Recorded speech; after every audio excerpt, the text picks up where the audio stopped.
এখানে আমি বানাচ্ছি জিরে ফুটানো জল, যেটা সকালবেলায় আমিও খাই, মাও খায় একটু লেবু দিয়ে। আর এই যে সোনারাও একটু আমাদের সাথে শেয়ার করে। এ বাবা এটা কি হচ্ছে?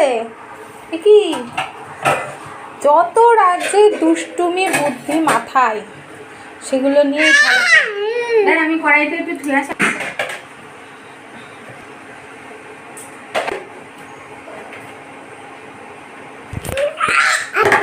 আচ্ছা, এখানে আজকে হয়েছে লাউয়ের পাতা, কচি লাউয়ের পাতা, সেটা সেদ্ধ করে নিয়েছো তাই তো? তার সাথে বেগুন আলু সব সেদ্ধ, পেঁয়াজ দিয়ে আর ডিম সেদ্ধ দিয়ে মাখা। আচ্ছা, এটা গেল। বড়ি ছোলা সব কিছু দিয়ে এটা একটা লাউ শাকের ঘন্ট।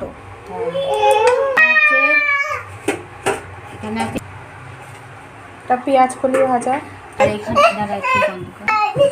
আর এটা সব রকম সবজি দিয়ে চিংড়ি মাছ। ওখানে আছে রুই মাছের ঝোল, মুসুরির ডাল, উচ্ছে দিয়ে মুসুরির ডাল। এটা হচ্ছে ছোট নতুন আলুর দম, রাত্রিবেলায় লুচি হবে আর আলুর দম। এই যে তুমি আলুর দম খাবে তো? ডিমের ঝোল বানিয়ে দিয়েছে মনি। হ্যাঁ, এখন খাবে তো সোনা? আচ্ছা, একটু টাটা করো তো। বাহ, গুড বয়। তুমি একটু টাটা করে দাও। বাহ, গুড বয়।